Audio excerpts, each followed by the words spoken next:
One refused handshake. Two military titans. A psychological war that defined WWII. May 1945. A sun-drenched road in Bavaria.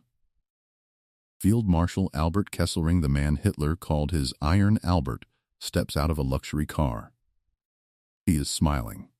He has just surrendered an entire front, and now he expects the professional courtesy of a fellow warrior. He extends his hand, waiting for a handshake that would signal a gentleman's peace.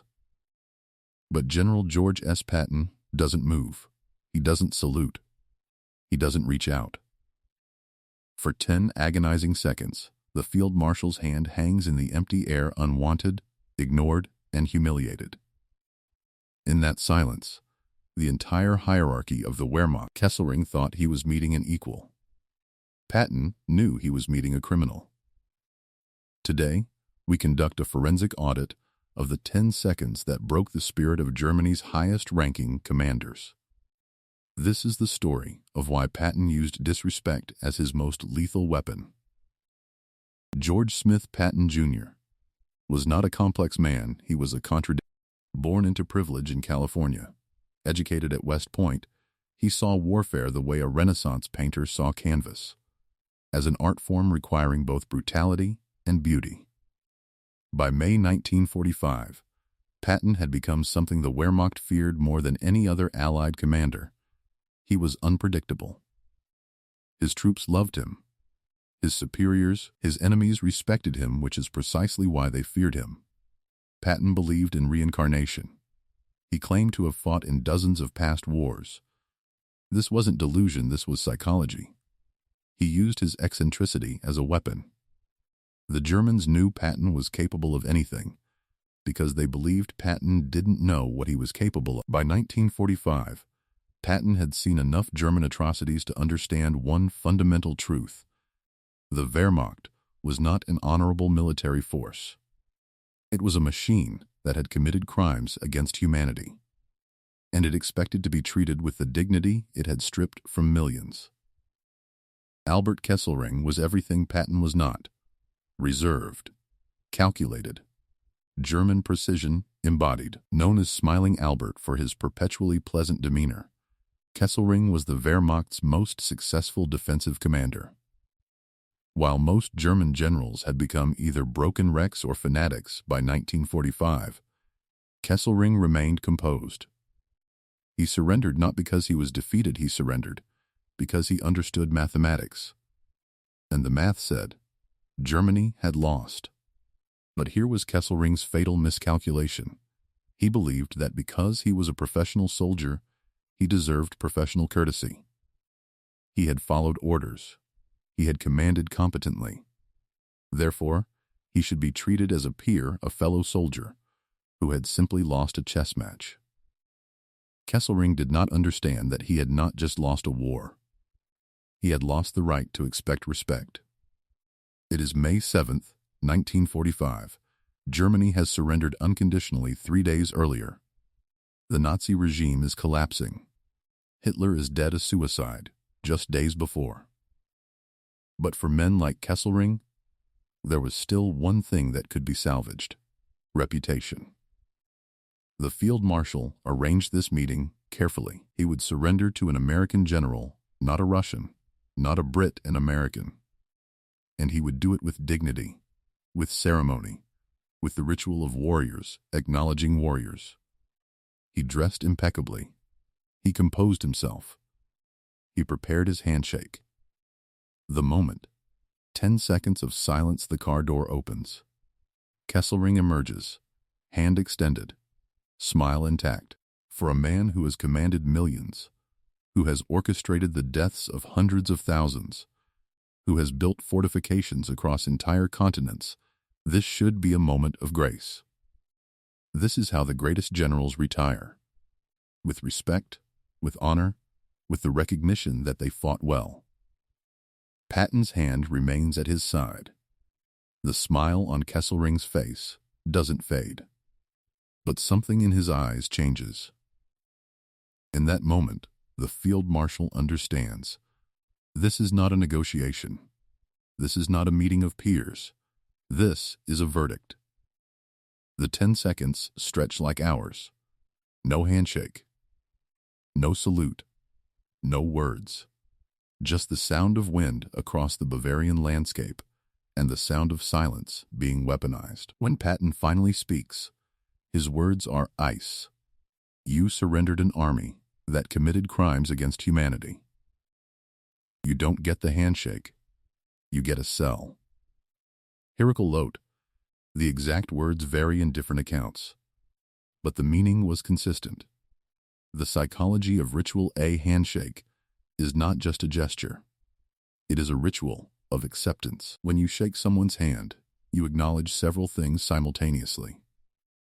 Their humanity, their status, their dignity, your willingness to recognize them as an equal or near equal. By refusing the handshake, Patton did something far more devastating than any insult. He performed a public erasure.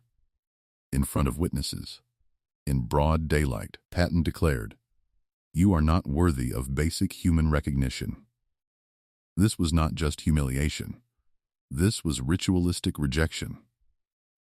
Kesselring operated under an old code of warfare. The code said, the soldiers on both sides are professionals. They follow orders. At the end, they should be treated with respect. Patton understood something darker. The Wehrmacht was not a traditional army following traditional rules. It was the military instrument of a genocidal regime. It had systematized murder. It had industrialized cruelty. It had created camps where humans were processed like factory inventory. By the time Kesselring was offering his hand in Bavaria, 6 million Jews had already been murdered. Tens of thousands of Soviet prisoners had been starved to death. Entire villages had been razed. Civilians had been massacred. And Kesselring had commanded armies that enabled, protected, and in some cases directly participated in these crimes. The old code of military honor did not apply to men who had operated outside the laws of warfare. Here's what makes Patton's refusal brilliant from a psychological warfare perspective. It was not angry. It was contemptuous. An angry response would have given Kesselring something to work with. Patton's rage could have been resisted, understood, even sympathized with. Anger is a form of engagement. But contempt is different. Contempt says, "You're not even worth my anger." By refusing the handshake with perfect calm, Patton delivered the most cutting message possible. You are beneath the dignity of ritual. You are not even deserving of an honorable rejection. The refusal of the handshake became one of the defining moments of Kesselring's surrender. In his memoirs, he would reference this moment with a mixture of shame and defensiveness. The message was clear. Professional courtesy was off the table. The age of gentleman warriors was over. The age of accountability had begun. Kesselring would later be tried as a war criminal. He would eventually be convicted, sentenced to death or commuted to life imprisonment, and eventually released. But that first moment, that refused handshake, set the tone for everything that followed. He was not being treated as a defeated enemy commander. He was being treated as a criminal. Patton's refusal echoed across the occupation. It sent a message to German commanders everywhere. Surrender does not mean forgiveness. Professionalism does not mean innocence. You will be held accountable. This was not cruelty for its own sake. This was the beginning of a different kind of justice, one where the symbols of honor were being recalibrated around a new moral standard. The Wehrmacht had believed it could be defeated militarily, but emerge morally intact. Patton understood that this was impossible. If you had served in an army that had committed crimes against humanity, your uniform did not shield you from accountability. Your rank did not entitle you to dignity. In our modern world, we often think of power as loud, shouting, commanding, forcing, but Patton understood something more subtle. Sometimes the most devastating display of power is the refusal to grant what is expected. Kesselring expected the handshake. It was part of the script. It was the ceremony that allowed defeated generals to retire with dignity. By refusing to perform this ceremony, Patton was saying, "I will not validate the narrative you want to tell yourself." This is psychological warfare at its most effective, not destroying your enemy, but denying them the story they want to tell about themselves. There is a temptation in war to compartmentalize. These soldiers were just doing their jobs. These generals were just following orders. In the end, we're all soldiers. Patton refused this compartmentalization. By refusing the handshake, he was saying, "No. The job you did mattered. The orders you followed led to genocide. You cannot simply be another defeated general. You were an architect of atrocity." This was the moment when the world began to insist that military men would be held accountable not just for their tactical decisions, but for their moral ones. Kesselring's trial at Nuremberg would be followed by the trials of other German commanders. The principle was clear. Military service was not a shield against accountability for crimes against humanity. The refused handshake was the first gesture in this new world order, a world where defeating an army was not enough. The army that had committed these crimes would also have to face judgment. A new kind of warfare. Patton understood that this moment would reverberate. By refusing the handshake, he was establishing a precedent. Surrender will be accepted, but dignity will not be granted until accountability is achieved. This was not the chivalry of traditional warfare. This was something new. This was moral authority backed by military power, a combination that was difficult to resist. A handshake seems like a small thing. 10 seconds of silence seems insignificant. But in those 10 seconds, something fundamental shifted. Kesselring learned that professionalism is not a pass for criminality, that military skill does not excuse moral failure, that the old code of warrior honor did not extend to those who had operated outside the rules of warfare. Patton demonstrated that the refusal of dignity can be more powerful than any declaration of war, that contempt, calm, controlled, ritualistic contempt, can break the spirit of a man in ways that rage cannot. In that moment, a new chapter of human history began. It was a chapter that said, "We will defeat your armies. But that is not enough. We will also hold you accountable.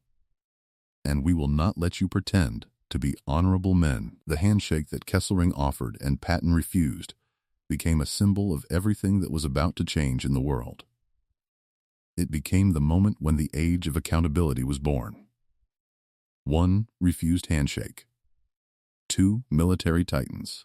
But more importantly, a world that had finally decided that warriors who commit crimes against humanity would no longer be treated as merely defeated soldiers. They would be treated as what they were: criminals. And that refusal, that single gesture of contempt, announced to the world that this was the new order. This is why Patton's refusal matters.